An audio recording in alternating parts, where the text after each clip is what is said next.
देख रहे हैं समा, मैं हूँ फवाज जैदी और मैं हूँ नज़ाहत खान। बुलेटिन में खुशामदीद। सबसे पहले बात करेंगे चीफ जस्टिस साकिब निसार के खिताब की। उन्होंने लाहौर में कहा कि service institute of medical sciences की कॉन्वोकेशन में बात करते हुए उनका यह भी कहना था कि निजी अस्पतालों ने बच्चों से मेडिकल फीस के नाम पर लाखों रुपए लिए। मैंने निजी अस्पतालों से करोड़ों रुपए खानदानों को वापस दिलवाए। प्राइवेट अस्पताल तरबियतगाह नहीं, बिजनेस हाउसेज बन चुके हैं।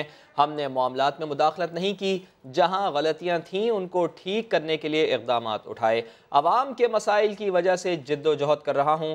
मेरी मोहब्बत और तवज्जो हर कॉलेज और हर अस्पताल के साथ यकसा है। कोशिश है सेहत के शोबे की बेहतरी के लिए किरदार अदा करता रहूं।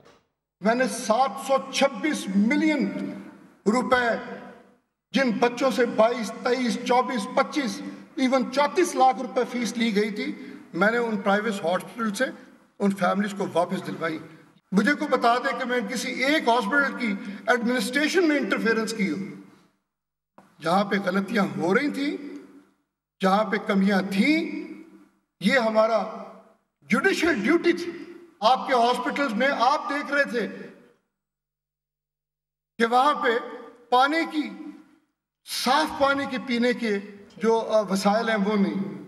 जाली अकाउंट्स केस के मुल्जिमान अनवर मजीद और अब्दुल गनी मजीद ने सुप्रीम कोर्ट में जवाब जमा करा दिया, जिसमें सुप्रीम कोर्ट से JIT रिपोर्ट मुस्तरद करने की इस्तदा की गई है। कहा गया है कि JIT के पास मामला नैब को भेजने की सिफारिश करने का कोई जवाज़ नहीं। ऐसी सिफारिश की मंजूरी बुनियादी हुकूक की खिलाफ वर्जी होगी। दोनों मुल्जिमान ने खुद को बेकसूर करार दे डाला है। मजीद जानते हैं समग्र नुमाइंदे जुल्करनैन इकबाल हमारे साथ मौजूद हैं। जुल्करनैन, बताइएगा कि जवाब में क्या मौक़िफ़ अपनाया है इन लोगों ने? फवाद, बुनियादी मौक़िफ़ तो ये अपनाया गया है कि JIT ने जिन 924 अफराद के बयान रिकॉर्ड किए या जिस मवाद की बुनियाद पर तफ्तीश करके दोनों को मुलविस करार दिया और मुल्जिम करार दिया है, वो मवाद उन्हें फराहम ही नहीं किया गया। उसका जायजा लिए बगैर वो किसी तौर भी JIT की रिपोर्ट का तफसीली जवाब नहीं दे सकते। साथ ही साथ ये भी कहा गया कि JIT ने अपनी रिपोर्ट में जो 4 वॉल्यूम्स उनको फराहम किए गए हैं, सिर्फ इल्जामात ही लगाए हैं, कोई ठोस शवाहिद नहीं है। इसलिए अदालत से ये सदा की गई है अपने जवाब में कि वो JIT रिपोर्ट को ना सिर्फ मुस्तरद करे, बल्कि जो सिफारिशात JIT ने नैब को रेफरेंस भिजवाने की हैं वो भी बिला जवाब है। इसकी वजारत उनकी भी मंजूरी ना दे, क्योंकि नैब को रेफरेंस भेजने से जो उनके बुनियादी हकूक है दोनों के वो मुतासिर होंगे। ये भी कहा गया है कि JIT रिपोर्ट के सिर्फ 8 सफ़ों की एग्जेक्टिव समरी और 4 वॉल्यूम फराहम किए गए हैं, मुकम्मल रिकॉर्ड फराहम नहीं किया गया। इसलिए इब्तदाई तौर पर ये जवाब उन्होंने जमा कराया है, जिसमें वो उन्होंने JIT रिपोर्ट को मुस्तरद किया और अदालत से भी इस्तदा किया कि JIT रिपोर्ट को खारिज की जाए। जी अच्छा जुल्करनैन, जब JIT तफ्तीश कर रही थी, इन लोगों से क्या पूछा गया था और क्या इनका जवाब इत्मीनान बख्श था?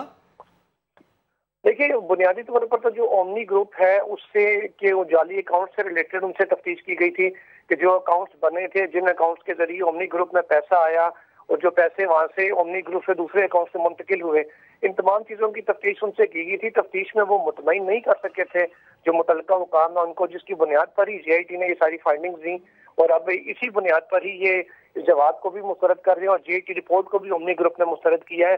कहा यह गया है कि जी हमें शवाहिद नहीं दिए गए। दरअसल उनकी जानिब से अगर JIT के वो शवाहिद दिए जाते और अपनी बेगुनाही वहां साबित की जाती तो वो चीज भी रिपोर्ट का हिस्सा बनाई जाती। जी बहुत शुक्रिया आपका Zulqarnain Iqbal. Sindh mega money laundering मामले पर 172 अफराद का नाम एग्जिट कंट्रोल लिस्ट में आया तो कराची में पहला एक्शन भी सामने आ गया। FIA ने डिप्टी चेयरमैन सेनेट के भाई नदीम मांडवीवाला के दफ्तर पर छापा मारकर 2 मुलाजिमीन को हिरासत में ले लिया। रिकॉर्ड भी जब्त कर लिया गया। अहमद रहमान खान की रिपोर्ट देखिए। ECL का पर्चा तैयार हुआ तो एक्शन भी शुरू हो गया। पहला छापा कराची में डेप्यूटी चेयरमैन सेनेट के भाई नदीम मांडवीवाला, जिनका नाम ECL की हालिया फहरिस्त में 162वें नंबर पर है। FIA ने नदीम मांडवीवाला के सदर में वाक़े दफ्तर पर छापा मारा तो मुलाजमीन को हिरासत में लिया और रिकॉर्ड भी जब्त कर लिया। नदीम मांडवीवाला पर कस्टम्स ड्यूटी बचाने और हवाला हुंडी के जरिए रकम मुंतकली का इल्जाम है। FIA ने दोनों मुलाजमीन को पूछगछ के बाद छोड़ दिया। वज़ीर आज़म इमरान खान ने बता दिया कि मनी लॉन्ड्रिंग के खिलाफ हुकूमत क्रैकडाउन कर रही है। मुल्क से सालाना 10 अरब डॉलर की मनी लॉन्ड्रिंग होती है। सुफरा कॉन्फ्रेंस से खिताब में उनका ये भी कहना था कि भीख मांग कर मुल्क चलता है, ना ही इज्जत रहती है।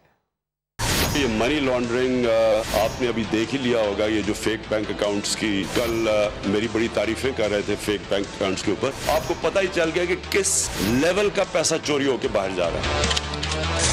तो इसके लिए हम पूरा यहाँ क्लैम डाउन कर रहे हैं। हम गवर्नमेंट से भी बात कर रहे हैं बाहर, हमने वेरियस MOU साइन किए हुए हैं। 10 अरब डॉलर की तो एस्टिमेट कर रहे हैं, 10 अरब डॉलर की सालाना मनी लॉन्ड्रिंग। तो यहाँ हमने पूरे स्टेप्स लिए हुए हैं। हम ये एक्सपेक्ट करते हैं कि आप प्लीज वहाँ भी पूरी मेहनत करें। ये जो क्राइसिस है ना, ये बहुत बड़ा हमारे लिए अपॉर्चुनिटी है। डिपेंडेंसी सिंड्रोम आया हुआ था पाकिस्तान से, सीटो सेंटो, फिर जी अमेरिका ने एड ना आई तो मुल्क तबाह हो जाएगा। खुद हमारे प्राइम मिनिस्टर्स बाहर जाके दुनिया को ये कहते थे कि जी मैं हूँ लिबरल और अब मुझे बचा लो, नहीं तो यहाँ फंडामेंटलिस्ट सारे आ जाएंगे। मेगा मनी लॉन्ड्रिंग स्कैंडल में बड़ी पेशरफ से मुल्की सियासत में भूचाल आ गया है। नामवर शख्सियात समेत 172 अफराद के नाम ECL में डाल दिए गए हैं। फहरिस्त में सबसे अहम नाम पाकिस्तान पीपल्स पार्टी की क़यादत के हैं। आसिफ अली जरदारी, बिलावल भुट्टो जरदारी और फरियाल तालपुर अब मुल्क से बाहर नहीं जा सकते। वज़ीर आला सिंध सैयद मुराद अली शाह, साबिक़ वज़ीर आला सैयद कायम अली शाह, सूबाई वज़ीर इम्तियाज़ शेख, रुकने सूबाई असम्बली मुकेश चावला और सुहेल अनवर सियाल के नाम भी इस फहरिस्त में शामिल हैं। अब्दुल गनी मजीद समेत ओमनी ग्रुप के 10 अफराद और बहरिया टाउन के मलिक रियाज और उनके दामाद जैन मलिक का नाम भी ECL में डाल दिया गया है। सिंध के कई ब्यूरोक्रेट्स भी ECL पर आ गए हैं, जिनमें secretary land Saqib Soomro, additional secretary खजाना निसार शेख, साबिक़ DG Sindh building control authority Manzoor Qadir भी शामिल हैं। कायम मकाम चेयरमैन SECP ताहिर महमूद, साबिक़ सदर नेशनल बैंक अली रजा पर भी बैरून मुल्क जाने के दरवाजे बंद कर दिए गए हैं। आसिफ अली जरदारी ने आज फिर मुखालिफिन को टफ टाइम देने का इरादा कर लिया है। गढ़ी खुदा बख्श और घोटकी के बाद आज कश्मोर में लफ्जी तीरों से मुखालिफिन को निशाना बनाएंगे। आसिफ जरदारी की तैयारी, तीसरे दिन भी गरजदार खिताब की आ गई बारी। आज कश्मोर में लफ्जों के तीर बरसाकर मुखालफिन को निशाने पर लेंगे। बेनजीर भुट्टो की बरसी पर घड़ी खुदा बख्श में खिताब के दौरान ललकार चुके। लाडले के फटे हुए ढोलों ने हमें फिर ललकारा है। लाडले को बता देना चाहता हूँ कि हम इनके ये बनाए हुए हटकंदों से नहीं डरते। ये जितने भी हैं इन सब को पीपल्स पार्टी हम अकेले ही मुंह देंगे। घोटकी में भी मुखालफिन पर गरजते बरसते हुए तीरों का रुख वफाक की तरफ मोड़ चुके।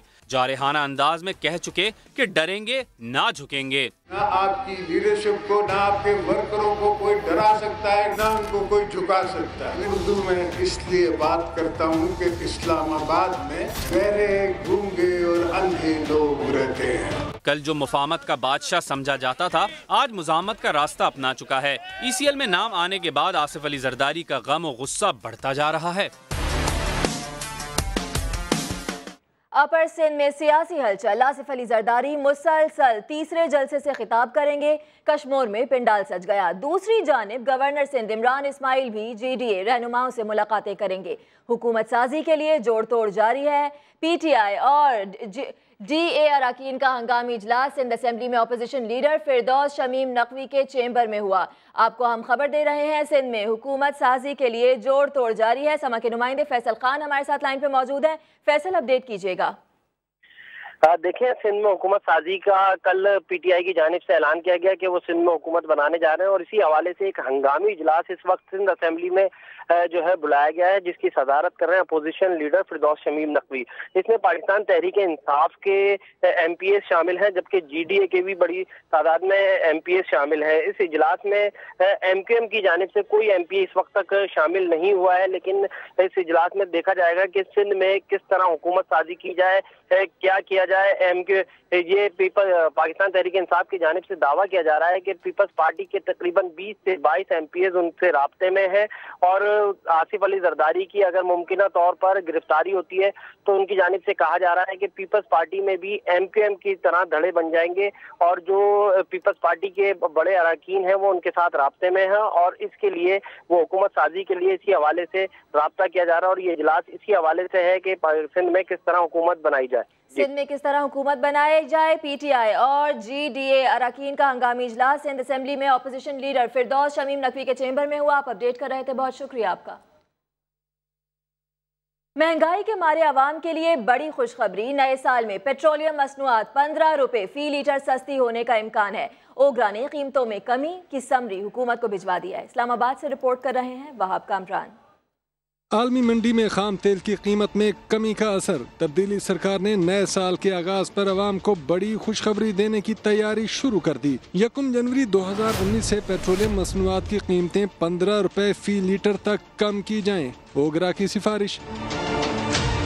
हुकूमत को भिजवाई गई समरी में हाई स्पीड डीजल 15 रुपए और पेट्रोल 9.5 रुपए फी लीटर सस्ता करने की तजवीज़। लाइट डीजल की कीमत 2 रुपए और मिट्टी के तेल की कीमत में 25 पैसे फी लीटर कमी करने की भी सिफारिश। ओगरा समरी पर अमल हुआ तो डीजल 95 रुपए 94 पैसे और पेट्रोल 86 रुपए 33 पैसे फी लीटर दस्तयाब होगा। कीमतों की हतमी मंजूरी वजीर आज़म इमरान खान 31 दिसंबर को देंगे, जबकि इत्तलाक 1 जनवरी 2019 से होगा। वहाब कामरान, समा, इस्लामाबाद। खिलाड़ियों का पारा हाई क्यों, जानिए इसी बुलेटिन में। नए साल में महंगाई का नया तूफान आने वाला है। हुकूमत ने IMF के साथ हतमी शराइत तय करने से पहले मिनी बजट लाने का फैसला कर लिया है। इस्लामाबाद से शकील अहमद की रिपोर्ट। आलमी मालियाती इदारे से बड़ा कर्ज लेने के लिए कई कड़ी शराइत मानना जरूरी। हुकूमत का जनवरी में मिनी बजट लाने का फैसला। पेट्रोलियम मसनूआत और खाने पीने की अशिया पर इजाफी टैक्स लगाए जाने का खदशा। मिनी बजट में पेट्रोलियम मसनूआत पर GST बढ़ाने की तजवीज़। मोबाइल फोन कार्ड पर भी दोबारा टैक्स लग सकता है। मशरूबात और ऑटोमोबाइल सेक्टर पर एक्साइज ड्यूटी में इजाफे का इम्कान, जबकि सिगरेट और चीनी पर भी इजाफी टैक्स लग सकता है। हुकूमत ने टैक्स नादहिंदगान के खिलाफ शिकंजा मजीद सख्त करने की भी ठान ली। FBR हुकाम के मुताबिक मिनी बजट में नॉन फाइलर्स पर इजाफी टैक्स आयद किया जाएगा। नए टैक्सेस के इतलाक से कौमी खजाने में 150 अरब रुपए से ज्यादा इजाफी आमदनी का इम्कान है। खबर आपको दें, पंजाब काबीना का इजलास तारीख में पहली बार बहावलपुर में हो रहा है। 20 निकाती एजेंडे पर गौर किया जाएगा। मुख्तलिफ सियासी जमातों के कारकुनान ने इस्लामिया यूनिवर्सिटी अब्बासिया कैंपस के बाहर सूबा बहावलपुर के हक में मुजाहरा भी किया है। तफसीलात जानते हैं, समग्र नुमाइंदे एहसन अंसारी हमारे साथ मौजूद हैं। एहसन अंसारी, एक तो इजलास के बारे में बताइएगा कि सूबाई वज़रा, मुशीर, मुआविनीन खुसूसी यकीनन इसमें शरीक होंगे। जो एहतजाज किया जा रहा है उनका मौक़िफ़ क्या था, ये भी बताइएगा। जी बिल्कुल, ये बहावलपुर में पहली मरतबा सूबाई काबीना का इजलास बुलाया गया है, जिसकी सदारत उस्मान बुज़दार वज़ीर आला पंजाब वो कर रहे हैं। और ये इजलास इस वक्त जारी है और तकरीबन 20 नुकाती एजेंडा है जिस पर गौर किया जा रहा है, जिसमें पंजाब के हवाले से तरक्याती और तामीराती काम है जो ज़ेर बहस आएंगे। इसके अलावा कल से ही जो वज़ीर हैं, मुशीर हैं, सूबाई वज़ीर हैं, उनकी आमद का सिलसिला बहावलपुर में जारी है और आज सब इस इजलास में मौजूद हैं और ये इजलास जारी है। अब से कुछ देर के बाद वज़ीर आला पंजाब उस्मान बुज़दार मीडिया से भी गुफ्तगू करेंगे इस ब्रीफिंग के बाद। और इसमें जो आज बाहर इस्लामिया यूनिवर्सिटी कैंपस के बाहर आज एहतजाज भी एक बुलाया गया है, जिसमें मुतालबा ये था, जमात इस्लामी और तहरीक सूबा बहावलपुर बहाली के हवाले से यह एहतजाज रखा गया था, जिसमें मुजाहिरीन का ये मुतालबा था कि उन्हें जनूबी पंजाब सूबे से कोई मसला नहीं, लेकिन बहावलपुर की एक साबका जो सूबाई हैसियत है उसको बहाल किया जाए। और ये सबसे अच्छा मौका है क्योंकि वज़ीर आला पंजाब जो कि बहावलपुर में हैं और काबीना का इजलास आज बहावलपुर में मुनक्किद हुआ है, तो वो ये चाहते हैं कि बहावलपुर को उसकी साबका जो एक सूबाई हैसियत है उसको बहाल कर दिया जाए। और आज इस इजलास में तकरीबन 20 नुकाती एजेंडा है, जिसमें तामीराती और तरक्याती कामों के बाद एजेंडा है। बहुत शुक्रिया एहसन अंसारी।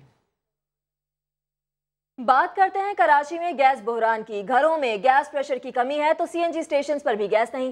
साइट एसोसिएशन और SSGC हुकाम का इजलास तलब कर लिया गया है।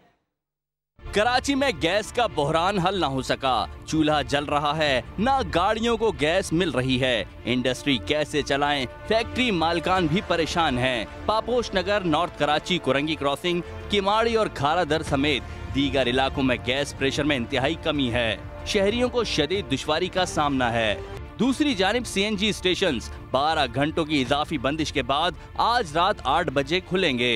CNG 4-4, 6-6 दिन भी बंद हुई है तो बहुत तकलीफ उठानी पड़ी है। सुबह उठते हैं तो पता चलता है कि CNG बंद है, तो बड़ी मुश्किल होती है, बहुत मुश्किलात का सामना करना पड़ता है। हम नौकरी पेशा लोगों के लिए तो वाकई CNG एक बहुत बड़ी नेमत है। जबकि पीर तक गैस बहाल ना की गई तो सनतें बंद कर देंगे। साइड एसोसिएशन ने धमकी दे रखी है। यही नहीं, पीर को गवर्नर हाउस के बाहर एहतजाज का ऐलान भी किया गया है। कराची में गैस प्रेशर न होने की वजह से शहरियों ने होटल्स का रुख कर लिया है। कहते हैं कि घर पर होटल का खाना खाया जा रहा है।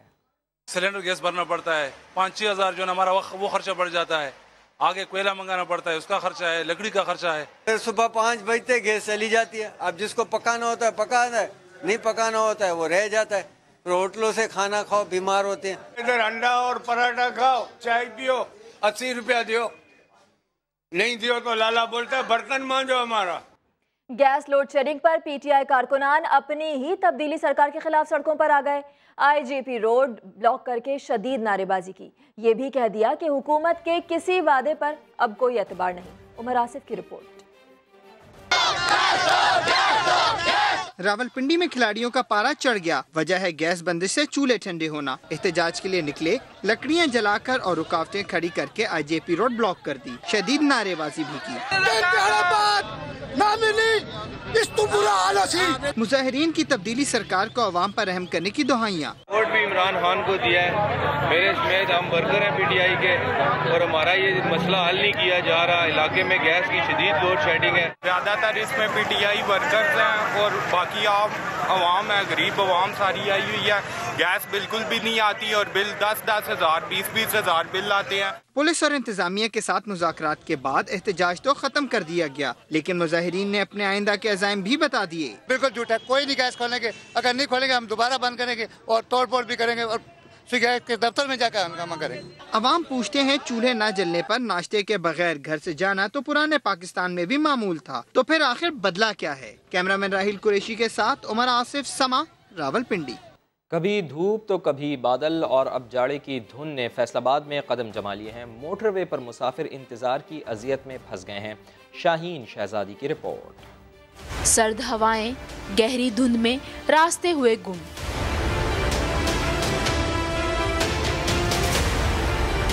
फैसलाबाद में हद निगाह कम हुई तो मोटरवे M3 और 4 मुकम्मल बंद कर दी गई। मोटरवे पर गाड़ियों की लंबी कतारें लग गईं।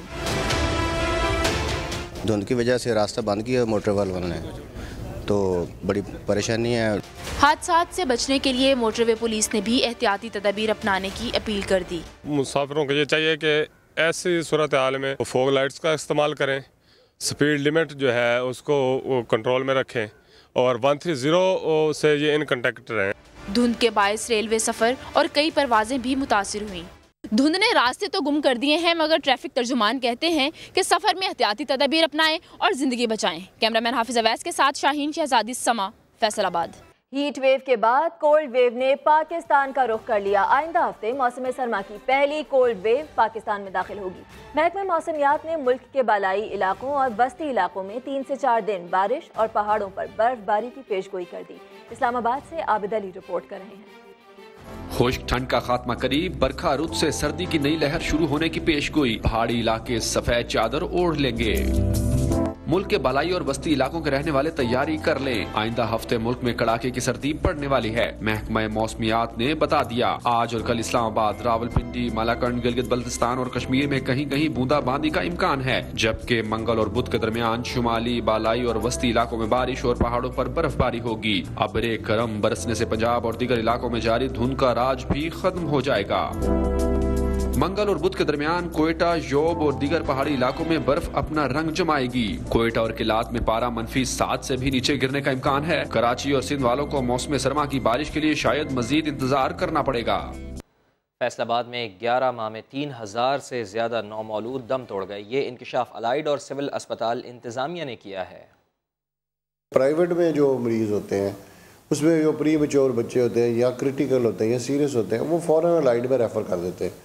ये वो मरीज़ हैं जो हमारे पास ना तो वो बच्चे डिलीवर हुए हैं, ना हमने यहाँ ट्रीट किया उनको, लेकिन वो एकदम जब हमारे पास आते हैं वो आके हमारा मोर्टेलिटी भी बढ़ाते हैं, हमारा लोड भी बढ़ाते हैं। हम तो यहाँ ये भी एहतियात करते हैं कि जब तक बच्चे की एज पूरी ना हो, गैर ज़रूरी कोई सिजेरियन ना हो। इस हवाले से मज़ीद जानते हैं। समा की नुमाइंदा शाहीन शहजादी हमारे साथ मौजूद हैं। शाहीन, बताइएगा कि कुछ तो हमने सुना अलाइड अस्पताल और सिविल अस्पताल इंतज़ामिया का मौक़िफ़, तफसील से बताइएगा क्या कहना है इनका। जी बिल्कुल, फैसलाबाद में सहूलतों के फुकदान से नन्हे फूलों का सांस लेना मुहाल होता जा रहा है। रवां साल की बात की जाए तो 11 माह में 3054 ज़ायदा बच्चे मौत के मुंह में गए हैं। मतलब हर रोज अगर एवरेज निकाली जाए तो 10 बच्चे जान से जा रहे हैं। THU और BHU की बात करें तो 227 11 माह में बच्चे जो है उनकी डेथ हुई है। अलाइड की गायनी वार्ड में की बात करें तो 11 से 24 बच्चों की डेथ हुई है। पीड्स में 643 बच्चों की डेथ हुई है। सिविल अस्पताल का हाल भी कुछ इसी तरह से ही है। मरीज कहते हैं बेड्स की कमी है। एक कार्ड में 2 से 3 से ज्यादा बच्चे जो है वो लटाए जाते हैं। अगर गायनी वार्ड की हालत देखें तो वहाँ पर भी यही सिचुएशन है। एक एक कॉट में और एक एक बेड पर 3-3 मरीज लिटाए जा रहे हैं। जबकि अस्पताल इंतजामिया के मुताबिक प्राइवेट अस्पतालों में प्री मैच्योर डिलीवरीज होती हैं, ऑपरेशन करके पैसे बटोर लिए जाते हैं। बाद में बच्चों को क्रिटिकल कंडीशन में सरकारी अस्पतालों में भेज दिया जाता है, जिससे सरकारी अस्पतालों की अमवात की शरह में इजाफा होता है और खमियाजा भी इन्हीं को भुगतना पड़ता है। जी बहुत शुक्रिया आपका शाहीन। उधर एबटाबाद में 3 साला फरियाल से ज्यादती और कत्ल के शुबे में मजीद 18 अफराद को हिरासत में ले लिया गया है। तमाम अफराद के खून के नमूने लेकर DNA के लिए भेज दिए गए हैं। DPO अब्बास मजीद के मुताबिक अब तक 43 अफराद के DNA हासिल किए जा चुके हैं। पुलिस का कहना है कि मुलजिम को जल्द गिरफ्तार कर लिया जाएगा। एबटाबाद में गाड़ियां खाई में गिरने से 4 अफराद जाँ बहक और 4 जख्मी हो गए। हादसा काली मट्टी के मकाम पर पेश आया। जाँ बहक अफराद में 2 खवातीन भी शामिल हैं। 4 जख्मियों को अस्पताल मुंतकिल कर दिया गया है, जहां उनकी हालत खतरे से बाहर बताई जा रही है। रेस्क्यू हुकाम के मुताबिक हादसा तेज रफ्तारी के बाइस पेश आया। सुप्रीम कोर्ट के हुक्म पर इस्लामाबाद की हाउसिंग सोसाइटीज़ का फॉरेंसिक ऑडिट मुकम्मल कर लिया गया है। 44 में से सिर्फ एक हाउसिंग सोसाइटी ने NOC लिया। CDA के आदाद शुमार के मुताबिक बाकी हाउसिंग सोसाइटीज ने NOC लिया, ना ही लेआउट प्लान मंजूर करवाया। दस्तावेजात के मुताबिक 11 सोसाइटीज का लेआउट प्लान खिलाफ वर्जी पर मनसूख कर दिया गया। जोन 2, जोन 5 और E11 पर मजमूई तौर पर 44 हाउसिंग सोसाइटीज हैं। कवायद के मुताबिक सोसाइटीज के लिए लेआउट प्लान की मंजूरी के बाद NOC लेना जरूरी है। कराची में साबिक MNA अली रजा आबिदी का कत्ल। तफ्तीशी हुकाम ने फारूक सत्तार, मुस्तफ़ा कमाल और आमिर खान को इंटरव्यू के लिए तलब करने का फैसला कर लिया। वज़ीर आला सिंध कहते हैं कि कुछ गिरफ्तारियां हुई, वालदा ने तहकीकात के लिए कमीशन बनाने का मुतालबा किया है। जहाँ में अहले ईमान सूरत खुर्शीद जीते हैं, इधर डूबे उधर निकले, उधर डूबे इधर निकले। कराची प्रेस क्लब के बाहर अली रजा आबिदी की याद में शमें रोशन की गईं तो वालिदा ने कमीशन बनाने का मुतालबा किया। एक कमीशन बनाया जाए और कातिलों को गिरफ्तार करके कैसरी किरदार तक पहुँचाया जाए। फारूक सत्तार ने एक बार फिर सिक्योरिटी ना मिलने का सवाल उठाया। आखिर क्यों उनकी सलामती या उनकी सिक्योरिटी के लिए कोई इंतजाम नहीं किया गया, उसकी कोई फिक्र नहीं की गई। उधर वजीर आला सिंध अली रजा आबिदी के कत्ल पर ताज़ियत के लिए उनके घर पहुंचे तो MQM रहनुमाओं की सिक्योरिटी बढ़ाने का बताया, लेकिन मुर्तजा वहाब के याद दिलाने पर जरूर जो भी मुत्तहिदा कौमी मूवमेंट के थे, मैं खुद भी उनसे कांटेक्ट में हूँ कुछ लोगों से, और उनकी सिक्योरिटी हमने इस तरीके से आगे बढ़ा दी। कुछ गिरफ्तारियों की भी तस्दीक की। सिक्योरिटी खदशात पहले से ना बताने को कोताही करार दिया। कोई इंटेलिजेंस की तरफ से कोई ऐसी स्पेसिफिक थ्रेट का नहीं बताया गया था, जबकि मैं यही कहूँगा कि कोताही जरूर है, कुछ गिरफ्तारियां हुई हैं। दूसरी जानिब पुलिस की खुसूसी टीम ने फैसला किया है कि फारूक सत्तार, मुस्तफ़ा कमाल और आमिर खान से पूछगछ करेंगे, जिसके लिए IG सिंध से इजाजत ली जाएगी। और अभी ब्रेक, लेकिन उससे पहले न्यूज अपडेट। सिंध में पाकिस्तान तहरीक इंसाफ हुकूमत बनाने के लिए मुतहर्रिक। असम्बली में PTI और GDA अरकान का हंगामी इजलास। MQM का कोई रुकन शरीक न हुआ। हलीम आदिल शेख कहते हैं पीपल्स पार्टी के 20 से 22 MPAs राब्ते में हैं।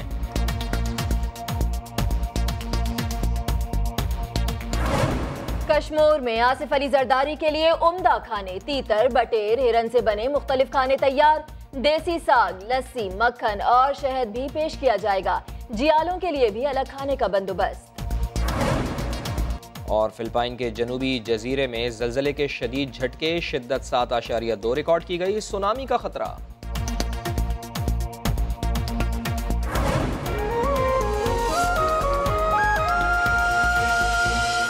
साबिक कोच वकार यूनुस मिकी आर्थर के दिफा में सामने आ गए। कोच के रवैये पर खिलाड़ियों को परेशान न होने का मशवरा दे दिया। वकार यूनुस ने ट्विटर पर लिखा है कि मिकी आर्थर कोच हैं और कोच उस्ताद की तरह होता है जिसकी डांट पर लड़के परेशान न हों, अपनी गलतियों से सीखते हुए आगे बढ़ें। साबिक कोच ने मजीद लिखा कि अगर आप कैच नहीं पकड़ेंगे तो मैच भी नहीं जीत सकते। सेंचुरियन में बॉलिंग लाइन ने अच्छा परफॉर्म किया। उम्मीद है पाकिस्तानी टीम अब भी सीरीज़ जीत सकती है। इंग्लैंड क्रिकेट टीम के ऑलराउंडर बेन ने कमर पर जंगल के बादशाह शेर का टैटू बनवा लिया।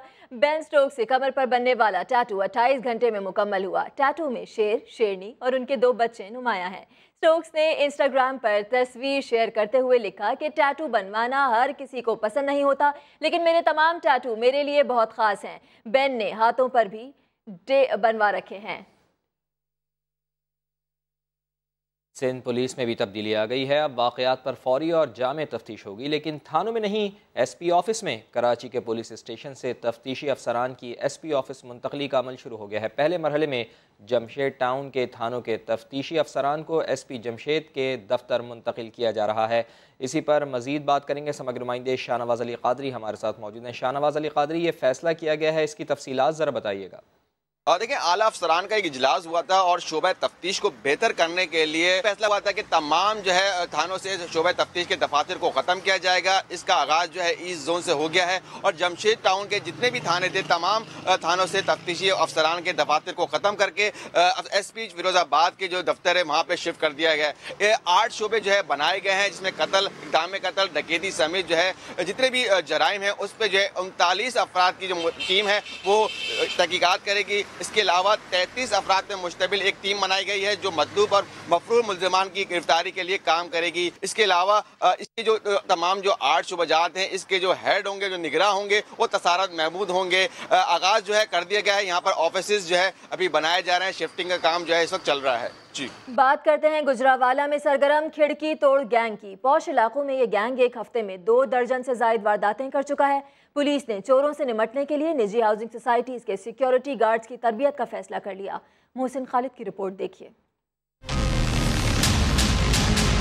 गुजरावाला में खिड़की तोड़ गिरोह सरगर्म। 3 बड़ी हाउसिंग सोसाइटीज में एक हफ्ते के दौरान 2 दर्जन से जायद वारदातें। शहरी शदीद खौफ व हिरास का शिकार। उनका एक अपना तरीका है चेक करने का, या वहाँ काम करके गए होते हैं या वहाँ उन्होंने कोई रंग का काम किया होता है या बिजली का काम किया होता है, उनको पता होता है इस घर में कितने आदमी हैं। पुलिस के मुताबिक तमाम वारदातें एक ही तर्ज पर की गई हैं। स्मार्ट सा, पतला सा, कोई एक्सपर्टी रखने वाला, सबका रिकॉर्ड याफ्ता है, तो इसलिए हम जो सबका रिकॉर्ड याफ्तगान हैं जो इस तरह नेचर की वारदात करते रहे हैं और अब वो जेल से बाहर जो आ चुके हैं उन पर काम कर रहे हैं। एक जानिब तो पुलिस मुल्जिमान की गिरफ्तारी के लिए कार्रवाइयाँ कर रही है, तो दूसरी जानिब चोरों से निपटने के लिए निजी हाउसिंग सोसाइटीज के सिक्योरिटी गार्ड्स को तरबियत भी दी जा रही है। कैमरामैन यासिर अली के साथ मोहसिन खालिद, समा, गुजरावाला। पुलिस नाकाम, जी हाँ, जानिए कुछ देर बाद। सियालकोट में गुज़िश्ता बरस की निस्बत जराइम की वारदातों में 20% तक इजाफा हुआ। 140 शहरी जान से गए, जबकि 1300 डकैती और चोरी की वारदातें रिपोर्ट की गईं। शहजाद अहमद की रिपोर्ट देखिए।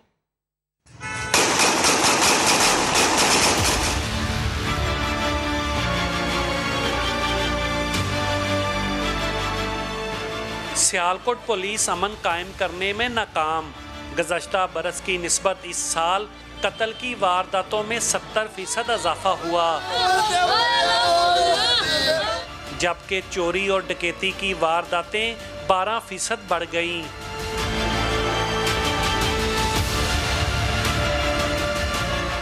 रवां साल 140 शहरी कत्ल हुए, चोरी और डकैती की 1300 वारदातें हुईं। आए रोज चोरी डकैती की वारदातों में इजाफा हो रहा है, जिसकी वजह से हम बहुत परेशान हैं। न जाने किसकी नजर लग गई हमारे शहर को। मेरे मुंह अगे एकदम हथ रख दे दानी, एक ने मेरी वालियां ला के मोटरसाइकिल लेकर ढा दे वाले वापस चले गए।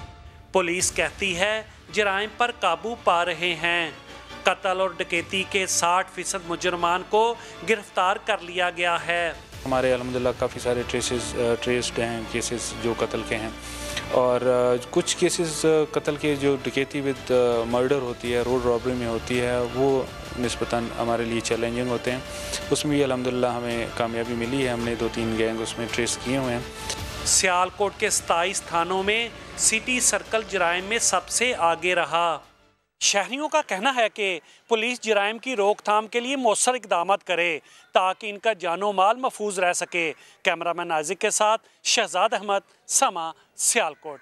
मौसम सर्द हुआ तो मुल्तान में मछलियों की कीमतें भी बढ़ गईं। ठंडे मौसम का फ़ायदा उठाते हुए दुकानदारों ने मर्जी के रेट मुकर्रर कर दिए। महर इमरान की रिपोर्ट। मछली सबको पसंद, सर्द मौसम में खाने का मजा तो और भी ज्यादा है। मुल्तान वाले भी पहुंच गए फिश मार्केट। मुझे फिश पसंद है इसलिए हम फिश लेने आए हैं।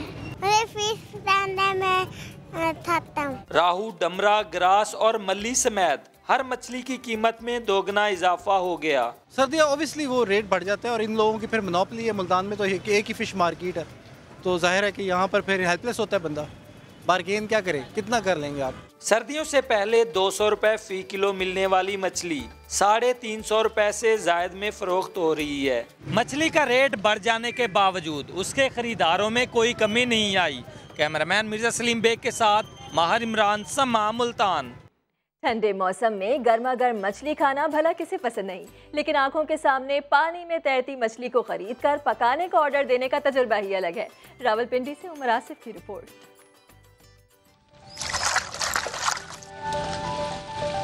जिंदा मछली की ट्रक से टब में मुंतकिली और फिर जल की रानी की पानी में आनिया जानिया तो देखें। लेकिन ये कोई खेल तमाशा नहीं, बल्कि सर्द मौसम में हर दिल अजीज धंधा गर्म है, जरा वक्रे अंदाज से। यहाँ बासी नहीं, ताज़ा मछली मिलती है जनाब। अपनी आंखों से आप देखते हैं कि जिंदा चीज़ है, इसलिए उसमें टेस्ट का भी फर्क आ जाता है और चीज़ फ्रेश मिल जाती है आपको। मछली वाले लेकिन वो उनका तबार नहीं होता, काफी टाइम से उन्होंने फ्रीज करके रखी होती है। यहाँ से अपनी पसंद से खुद मछली को चूज करते हैं। दुकानदार का कहना है माल खरा है तो खरीदारों की भला क्या कमी। जिंदा माल मिल रहा है और आंखों के सामने उनके पकड़ी जाए और पकड़ कर उधर गोश्त करके उनको दे दे। फ्राई करनी हो या पकवान बनाने हो, पसंद की जिंदा मछली लें, मर्जी का गोश्त बनवाएं और ताजगी के मजे उड़ाएं। सबूत के साथ ताज़ा मछली शहरियों के लिए एक मुनफरिद तजर्बा है। कैमरामैन आज़ाबासी के साथ उमर आसिफ, समा, रावलपिंडी। और अब जिक्र परदेसी ड्राइवरों का। सर्दी हो या गर्मी, इनका काम दूसरों को अपनी मंजिल पर पहुंचाना है, लेकिन ये अपनी मर्जी से घर की राह नहीं ले सकते। इस्लामाबाद से देखिए आबिद अली की रिपोर्ट। ये है सब्जी मंडी में मजबूरियों का डेरा। जी हाँ, मजबूर परदेसी ड्राइवर। ये ट्रकों वाले मुल्क के दूर दराज इलाकों से सामान लेकर यहाँ पहुँच तो गए, लेकिन वापसी के लिए कई रोज से फेरा मिलने के मुंतजिर हैं।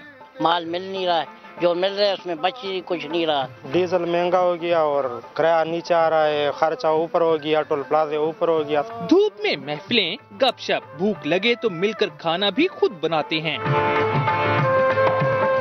होटल के खाबे वारा जो नहीं खाते। अलबत्ता ड्राइवरों वाली कड़क चाय पर कोई समझौता नहीं होता, लेकिन सख्त जाड़े में असल इम्तिहान तो तब होता है जब नींद आती है। गाड़ी में सोते हैं और इतनी ठंड होती है कि बस गाड़ी की एक बिस्तर है, दोनों घुस के उसमें सो जाते हैं, ऊपर तरपाल लपेट लेते हैं। ये मजबूर मेहमान कहते हैं खाली ट्रक वापस ले जाकर तो वो रास्तों पर जगह जगह लिया जाने वाला टैक्स ही पूरा नहीं कर सकते। बाल बच्चों का पेट कैसे भरेंगे।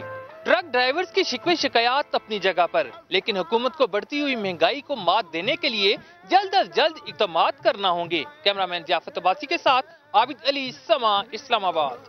एक ब्रेक के बाद हाजिर होंगे हेडलाइंस के साथ। आप देखते रहिए समा।